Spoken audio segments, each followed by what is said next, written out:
जैसे ही उर्वशी ने अपनी सास सुमित्रा के सामने खाने की थाली परोसी और वो वापस रसोई में पहुंची, वैसे ही उसे अपनी सास सुमित्रा की आवाज सुनाई दी। उनकी आवाज सुनकर उर्वशी समझ गई कि माजरा क्या था। लगता है आज फिर से सासू माँ के खाने में बाल निकल आया है। हे भगवान, क्या करूं मैं इन बालों का? जब भी गिरते हैं सासू माँ के खाने में ही गिरते हैं।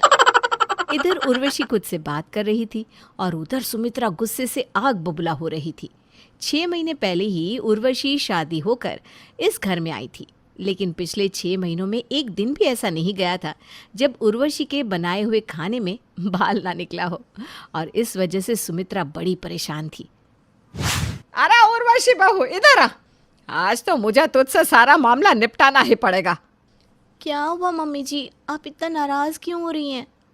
बातें तो ऐसे बना रही है जैसे तुझे पता ही नहीं कि मैं नाराज क्यों हूँ। जानती हूँ मम्मी जी, आज फिर से आपके खाने में बाल निकला होगा। आप तो मुझसे रोज एक ही बात पर नाराज हो जाती हो। पास में ही सुमित्रा का बेटा रोहित भी खाना खा रहा था। उसने जब उर्वशी की बात सुनी तो वह हैरानी से उर्वशी की तरफ देखने लगा। अरे उर्वशी, आखिर तुम्हारे साथ प्रॉब्लम क्या है? तुम जब भी खाना बनाती हो उसमें बाल ज़रूर निकलता है। देखो, आज तो मेरी सब्जी में भी बाल निकला है। आखिर बात क्या है? क्या बताऊँ, मेरी तो कुछ समझ भी नहीं आ रहा। लगता है मेरे बाल बहुत कमज़ोर हो गए, टूट टूट कर आप लोगों के खाने में गिर जाते हैं। मुझे तो लगता है कि तुम्हारे बालों को आत्महत्या करने का शौक चढ़ गया है। जब देखो तब खाने में कूद कूद कर मरते हैं। देखो उर्वशी, खाना बनाते वक्त तुम एक कैप पहन लिया करो, जिसकी वजह से तुम्हारे बाल खाने में नहीं गिरेंगे। तुमने देखा होगा ना, बड़े बड़े होटल में जो शेफ़ होते हैं वो अपने सिर पर कैप पहन कर रखते हैं ताकि उनके ग्राहक के किसी खाने में बाल ना जाए, वरना तो सारे पैसे वापस मांग लेता है ग्राहक। आप भी कमाल करते हैं। अब क्या मैं अपने ही घर में शेफ़ बनकर घूमूंगी? सही कह रहा है मेरा बेटा, कुछ तो करना पड़ेगा ना। अगले दिन रोहित उर्वशी के लिए एक बड़ी सी कैप लेकर आ जाता है और उर्वशी उसे पहनकर खाना बनाने लगती है। उसके बाद बड़े ही प्यार से वो अपनी सास के लिए उनकी पसंद का खाना बनाकर लेकर आती है। बड़ी खुश लग रही हो। हाँ मम्मी जी, देखिए ना, अब तो मैंने आपके बेटे के कहने पर अपने सर पर ये टोपी भी लगा ली है। उम्मीद करती हूँ आज आपके खाने में कोई बाल नहीं आएगा। भगवान का नाम लेकर खाना शुरू करती हूँ, वरना पिछले 6 महीने से तो भूखा ही उठना पड़ता है मुझे। ठीक है मम्मी जी, एक बार और रिस्क उठाकर देख लीजिए। सुमित्रा ने बड़े खुश होकर सामने रखी खीर का निवाला अपने मुंह में डाला। खीर बहुत स्वादिष्ट थी। सुमित्रा बड़ा स्वाद ले लेकर खाना खाने लगी, लेकिन जैसे ही उसने अगला चम्मच मुंह में डाला, वैसे ही एक लंबा सा बाल उसके मुंह में चला गया। हाय हाय सत्यानाश हो। मैं तो सोच रही थी कि खाना आज इतना स्वाद का है, बहू ने टोपी भी पहनी है, बाल नहीं आएगा, लेकिन बाल नहीं, इतना लंबा बवाल आ गया। मैं क्या करूं मम्मी जी, मैंने तो टोपी भी पहन ली, फिर भी बाल आ गया। अरे टोपी पहनने से कुछ नहीं होगा। मुझे समझ में आ गया कि खाने में बाल क्यों आते हैं। अरे इतने लंबे लंबे बाल है और तुम हमेशा खोल कर जो रखती हो। कल से तेल लगाकर चोटी गूंथ कर रखना। अगले दिन उर्वशी अपने बालों में अच्छे से तेल लगा लेती है और अपनी चोटी गूंथ लेती है। क्या बात है उर्वशी, आज तो तुमने अपना अवतार पूरी तरह से बदल लिया। इतना तेल लगाकर कसकर चोटी तो तुम कभी नहीं बनाती। तुम्हें तो हमेशा खुले बाल रखने का शौक है ना।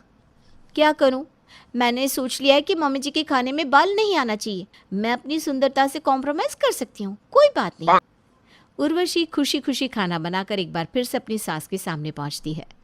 ये लीजिए मम्मी जी, आज तो मैंने ना अपने बाल कसकर बांध लिए हैं। उम्मीद करती हूँ आज आप बिना बाल और बवाल के खाना खा पाएंगी। सुमित्रा एक बार फिर से खाना शुरू करती है, लेकिन तभी अचानक उसके खाने में फिर से बाल आ जाता है। उर्वशी, आज मेरे भी खाने में बाल निकला है। आखिर ये सब हो क्या रहा है? अरे तूने इसको शेफ वाली टोपी ला कर दी, मैंने इसके बालों में तेल लगवाकर चोटी बनवा दी, लेकिन उसके बाद भी खाने में बाल आ रहे हैं। आखिर बात क्या है? पता नहीं मम्मी जी, मुझे तो लगता है कि हमें पंडित जी को बुलाकर बात करनी चाहिए। ज़रूर हमारे घर पर किसी ने जादू टोना कर दिया है। बहू एक काम करो, तुम्हारी ये जो लंबे लंबे बाल है ना, इन्हें कटवा कर छोटा करवा दो। ना रहेंगे बाल और ना बचेगा रोज रोज बवाल। नहीं नहीं मम्मी जी, मुझे मेरे लंबे बाल बहुत पसंद है। अरे उर्वशी, बालों का क्या है, फिर से बढ़ जाएंगे। लेकिन अगर तुम्हारे बाल छोटे करवाने के बाद खाने में बाल नहीं आए तो कम से कम ये तो क्लियर हो जाएगा कि लंबे बालों की वजह से ही खाने में बाल आते थे। रोहित उर्वशी को बाल कटवाने के लिए ले जाता है। थोड़ी देर के बाद उर्वशी छोटे छोटे बालों के साथ घर लौट आती है। मम्मी जी, मैंने आपके कहने पर अपने लंबे बालों की बलि चढ़ा तो दी है, लेकिन मुझे बहुत दुख हो रहा है। आपने मेरे साथ अच्छा नहीं किया। कितनी मेहनत से मैंने अपने बाल बढ़ाए थे। अरे तेरे लिए तेरे बाल ज्यादा जरूरी है या अपनी सास का खाना है? भूखी रह रहकर मैं मर जाऊंगी किसी दिन, थोड़ी तो शर्म कर। अब क्या शर्म करें मम्मी जी, शर्म तो मुझे इन छोटे छोटे बालों के साथ आ रही है। जा उर्वशी, मम्मी के लिए खाना बना कर ले आ। आज तो मम्मी पार्टी करेंगी, आज उनके खाने में बाल नहीं गिरने वाले। एक बार फिर से उर्वशी रसोई के अंदर जाती है और अपनी सास के लिए बड़े ही मन से खाना बनाती है। वो बात अलग थी कि उर्वशी मन ही मन अपने छोटे बालों की वजह से बहुत दुखी थी। कुछ देर के बाद उर्वशी अपनी सास के सामने खाना परोस देती है। खाओ मम्मी, आज आराम से खाना खाओ, आज बिना बाल के खाना खाओ। अरे वाह बहू, आज तो राजमा चावल बहुत ही स्वादिष्ट बनाया है। लगता है बाल छोटे होने से कुकिंग में दिमाग तेज चलने लगा है तेरा। सुमित्रा ने पूरा खाना खत्म कर दिया, लेकिन खाने में एक भी बाल नहीं आया। सुमित्रा बहुत खुश थी। देखा बहू, मैं ना कहती थी, तेरे लंबे बालों की वजह से ही खाने में रोज रोज बाल गिरते थे। अब तू ऐसे ही छोटे बाल रखना, ठीक है?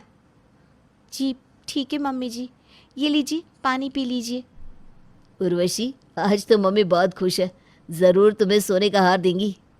लेकिन तभी जैसे ही सुमित्रा ने पानी का गिलास उठाकर पानी पिया, पानी के गिलास में एक लंबा सा बाल आ गया। भगवान भला करे, पूरा खाना खा लिया लेकिन पानी में बाल का आना जरूरी था। अरे आखिर ये तो होना ही था। मम्मी जी, अब आप मुझसे ये मत कहिएगा कि मैं गंजी हो जाऊं, क्योंकि अगर मैं गंजी होकर आई ना तो आपके खाने का तो पता नहीं, लेकिन इज्जत का फालूदा ज़रूर बन जाएगा। सारी दुनिया हंसेगी आपके ऊपर। मम्मी, मुझे नहीं लगता उर्वशी की कोई गलती है। देखिए ना, पानी में कितना लंबा बाल निकला है और उर्वशी के बाल तो अब छोटे छोटे हो चुके हैं। शायद तू ठीक कहता है बेटा, हमें पंडित को बुलाकर बात कर ही लेनी चाहिए। सुमित्रा जी ने अपनी बहू के बाल छोटे करवा कर भी देख लिए थे, लेकिन उसका कोई नतीजा नहीं निकला। खाने में अब भी रोज रोज बाल तो आते ही थे। इस बात से अब सुमित्रा और रोहित दोनों ही बहुत परेशान हो चुके थे।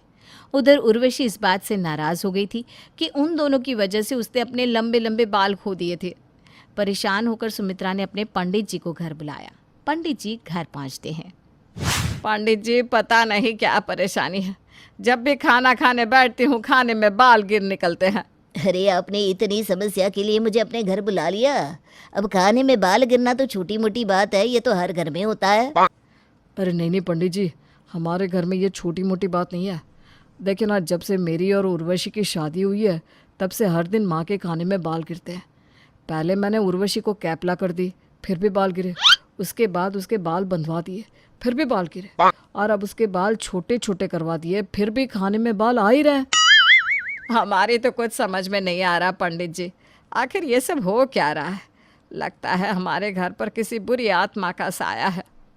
अरे, आप लोगों ने ये क्या किया? बहू रानी के इतने सुंदर लंबे बालों की बलि चढ़ा दी। ये तो बहुत गलत बात है। पंडित जी, अब आप ही कोई हल निकालिए। ठीक है ठीक है, मैं आपके घर में एक पूजा कर देता हूँ। अगर आपके घर को कोई भी बुरी नज़र लगी होगी तो वो उतर जाएगी। ठीक है पंडित जी, आप ये पूजा अभी कर दे तो बेहतर है। लेकिन उसके लिए हमें प्रसाद चाहिएगा। अब जाओ उर्वशी, जल्दी से प्रसाद बना कर ले आओ। ठीक है, अभी बना देती हूँ। अरे नहीं नहीं, उर्वशी प्रसाद नहीं बना सकती। अरे लेकिन क्यों पंडित जी? उर्वशी इस घर की बहू है और बहुओं के हाथ का प्रसाद तो अच्छा होता है। माफ़ कीजिएगा बहन जी, लेकिन आपने अपनी बहू के बाल इतने छोटे छोटे करवा दिए। और जिन स्त्रियों के बाल बहुत छोटे होते हैं ना, उनके हाथ से मैं पूजा या प्रसाद का काम नहीं करवाता। अरे, लंबे बाल तो लक्ष्मी माँ का प्रतीक होते हैं और आपने वही नहीं रहने दिए। मेरे हिसाब से ये बहुत गलत हुआ है। अब ठीक है, कोई बात नहीं। माँ, आप प्रसाद बना कर ले आइए ना। चलो ठीक है, मैं ही प्रसाद बना देती हूँ। कम से कम इस बहाने पता तो चल जाएगा कि खाने में बाल सिर्फ तभी आते हैं जब बहू खाना बनाती है, या मेरे बनाने पर भी ऐसा होगा। इतना कहकर सुमित्रा भगवान का प्रसाद बनाने के लिए रसोई में चली जाती है और कुछ देर के बाद प्रसाद लेकर बाहर आती है। यह लीजिए पंडित जी, भगवान के लिए प्रसाद। बहुत अच्छी बात है, आइए अब पूजा शुरू करते हैं। उर्वशी बहू, तुम दूर ही रहना, क्योंकि पंडित जी ने कहा है कि तुम पूजा में नहीं बैठ सकती। ठीक है मम्मी जी, जैसा आप कहें। पंडित जी ने पूजा शुरू कर दी थी। पूजा शुरू करने के बाद वो जैसे ही प्रसाद चढ़ाने लगे, उन्होंने देखा कि प्रसाद में एक लंबा सा बाल पड़ा हुआ था। अनर्थ हो गया, भगवान के प्रसाद में बाल। मैं आपसे कह रही थी ना पंडित जी, हमारे घर पर जरूर किसी बुरी आत्मा का साया है। अब देखिए ना, आज तो प्रसाद मैंने बनाया है। लगता है मम्मी जी आपको भी अपने बाल कटवाने पड़ेंगे। अरे नहीं नहीं, मैं अपने बाल नहीं कटवाने वाली। मुझे इस उम्र में अपना मजाक थोड़ी ना बनवाना है। अरे बाल कटवाने की कोई आवश्यकता नहीं है, बस हमें ठीक से पता करना पड़ेगा कि आखिर मामला क्या है। पंडित जी आप देखिए ना, आखिर हुआ क्या है। पंडित जी अपनी आंखें बंद करके बैठ जाते हैं और मंत्रोच्चार करना शुरू करते हैं। कुछ देर के बाद जब वो आंखें खोलते हैं तो उनके चेहरे पर अजीब से हाव भाव थे। क्या हुआ पंडित जी, सब ठीक तो है ना। पंडित जी कहीं ऐसा तो नहीं कि सच में हमारे घर पर किसी चुड़ैल का साया है। जल्दी बताइए ना पंडित जी, मुझे तो बहुत घबराहट हो रही है। आपके घर पर किसी चुड़ैल का नहीं, बल्कि रोहित की दादी का साया मंडरा रहा है। रोहित की दादी का साया? क्या मतलब? देखिए, वो घर की बुजुर्ग है और किसी बात से बहुत नाराज है, इसलिए हर रोज खाने में आकर बाल डाल देती हैं। मम्मी जी वो आपकी सास थी, आपसे ही नाराज होंगी, इसीलिए तो ज्यादातर वक्त आपके ही खाने में बाल निकलते हैं।